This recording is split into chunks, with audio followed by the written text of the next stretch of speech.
Assalamualaikum warahmatullahi wabarakatuh. Bismillah. Wassalatu wassalamu ala rasulillah wa ala alihi wa sahbihi ajma'in. Allahumma sholli wa sallim ala nabiyyina Muhammadin wa ala alihi wa sahbihi ajma'in. Alhamdulillah, segala puji syukur kita panjatkan pada Allah yang telah memberikan barokah dan kasih sayang kepada kita, yang telah memberikan nikmat berupa sehat dan juga nikmat kita masih istiqomah dalam agama ini. Semoga Allah sehatkan ya saudara-saudara kita, teman-teman kita ya yang sedang sakit, dan semoga Allah pertahankan kesehatan kita, dan juga semoga Allah limpahkan pula salam dan sholawat wajib ya tercurah pada Nabi kita Muhammad bin Abdullah SAW sebagai teladan kita, sebagai panutan kita yang patut menjadikan dia sebagai contoh bagi kita dan pemimpin kita. Dan juga semoga Allah limpahkan pula rahmatnya yang juga ridhonya kepada istri-istri Nabi, anak-anak beliau, dan juga kepada para sahabat, tabiin, para ulama-ulama, dan juga kepada seluruh kaum muslimin di muka bumi ini. Semoga Allah berikan barokah dan semoga Allah angkat wabah ini. Oke, para siswa sekalian, Pak Dwi akan bahas ke materi yang terakhir ya, yaitu materi kelas 9. Ini babak terakhir ya. Setelah ini kita akan masuk ke soal-soal semesteran ya, kayak soal-soal akhir, ujian akhir. Nah, ini materi penutup ya, yaitu bangun ruang sisi lengkung. Itu udah poin aja ya. Bangun ruang sisi lengkung yang akan kita bahas hanya 3 ya, yaitu tabung, kerucut, dan bola ya. Hanya berkutat sini, namun pengembangan soalnya bisa sangat bervariasi. Oke, jadi sekali lagi ada 3: tabung, kerucut, bola. Kenapa dinamakan bangun ruang sisi lengkung? Karena tabung, kerucut, dan bola bagiannya adalah bagian yang melengkung, yaitu apa? Lingkaran. Kerucut juga begitu, ada bagian yang melengkung, lingkaran, apalagi bola ya. Maka disebut dengan bangun ruang sisi lengkung. Nah, kelas 8 kamu belajar bangun ruang sisi datar. Ya, sisi datar itu ya bentuknya datar-datar saja, lurus ya, kalau ini melengkung. Jadi kita akan berinteraksi dengan apa? Lingkaran. Oke, kita lihat dulu ya. Oke. Yang pertama tabung ya, Pak Dwi langsung saja. Jadi yang kita bahas yang pertama adalah tabung. Tabung tuh terdiri dari apa? Ada alas dan ada selimut. Jadi kalau kita mau gambar ya, bendanya seperti ini, kita buat jaring-jaringnya ya. Ini persegi panjang. Ini lingkaran ya. Kalau kita susun akan seperti ini ya. Dia membentuk apa? Tabung. Jadi tabung terdiri dari apa? Yang pertama namanya apa? Alas. Alas itu terdiri dari 2 ya, yaitu ada alas atas dan ada alas bawah ya. Nah, maka kita katakan dia punya 2 alas. Nah, terus ada namanya selimut. Selimut itu apa? Tabung dalam kondisi bolong, jadi dia nggak ada penutupnya. Jadi seperti ini ya. Misalnya ambil kertas ya, misalnya ini persegi panjang ya, atau ini gitu ya. Nah ini kita buat begini ya. Ini sudah membentuk tabung. Nah, cuman tabungnya apa? Hanya selimut saja. Kenapa?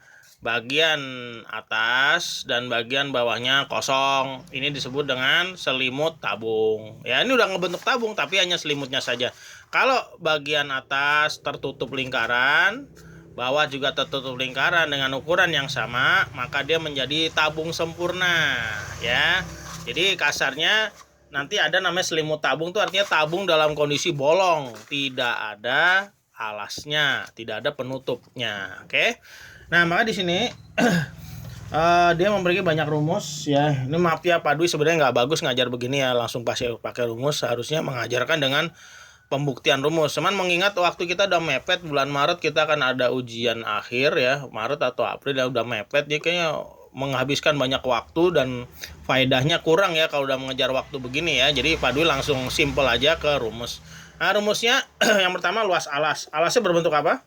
Lingkaran ya. Kalau lingkaran berarti rumusnya pakai rumus lingkaran. Udah populer ya, apa? Pi R kuadrat. Pi ya. Ada komponennya apa? Jari-jari ya.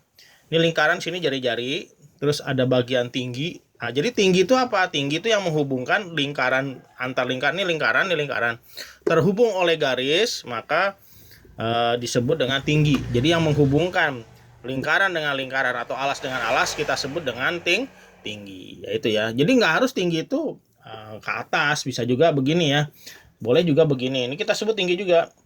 Jadi lingkaran ketemu lingkaran, tarik garis, nah ini namanya tinggi ya. Oke ya, jadi tidak bentuknya fleksibel, nggak harus jatuh begini, harus terbalik juga bisa gitu ya.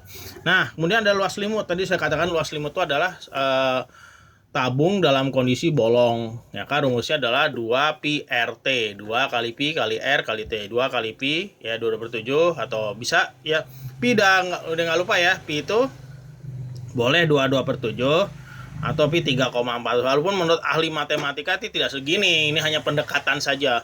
Ini pi itu tak terbatas, angkanya terlalu banyak gitu ya. Itu nanti di matematika tingkat kompleks ya. Ini mah untuk sederhananya, untuk tingkat SMP kita terima aja pi itu 22/7 dan 3,14. Kalaupun yang benar-benar pi itu berapa, itu di kuliah itu ya. Kuliah jurusan matematika murni. Ya, kita nggak sampai ke sana ya. Kemudian ada luas limut, udah ya tadi, dan kemudian luas permukaan. Nah, luas permukaan itu gabungan apa? Alas ya, lingkaran sama lingkaran ditambah luas limut. Ya, jadi luas full penuh ya, 2 pi r kuadrat tambah yaitu apa? Kok ada 2 pi r kuadrat, Pak? Sehingga pi r kuadratnya 1. Kok ada 2? Ya, karena atas bawah ya. Karena dia ada alas atas, alas bawah, jadi ada 2 biji ya, 2 pi r kuadrat. Jadi 2 buah luas lingkaran dijumlahkan dengan apa? Luas limut. Nah, ada rumus simpelnya lagi. Ya. Ini rumus simpelnya sama aja. Pakai aljabar, 2 sama 2 dikeluarin, pi sama pi dikeluarin.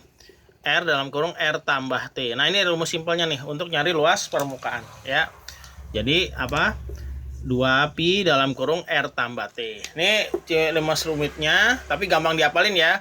Pakai logika kalau ini ya, 2 buah luas lingkaran ditambah 2 pi RT. Nah, kalau ini ya pakai aljabar, keluarin 2 pi R dalam kurung R tambah T. Ya fleksibel, kamu boleh pakai yang mana aja, nggak masalah ya.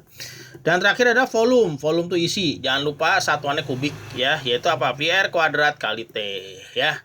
Untuk sekarang mengatur waktu masa pandemi dan belajar yang tidak tidak efektif. Jadi saya hanya kasih rumus singkatnya aja, mohon maaf ya. Nah, untuk sementara ini dulu untuk pembahasan tabung. Ya, kita lanjut ke pembahasan yang lainnya. Assalamualaikum warahmatullahi wabarakatuh.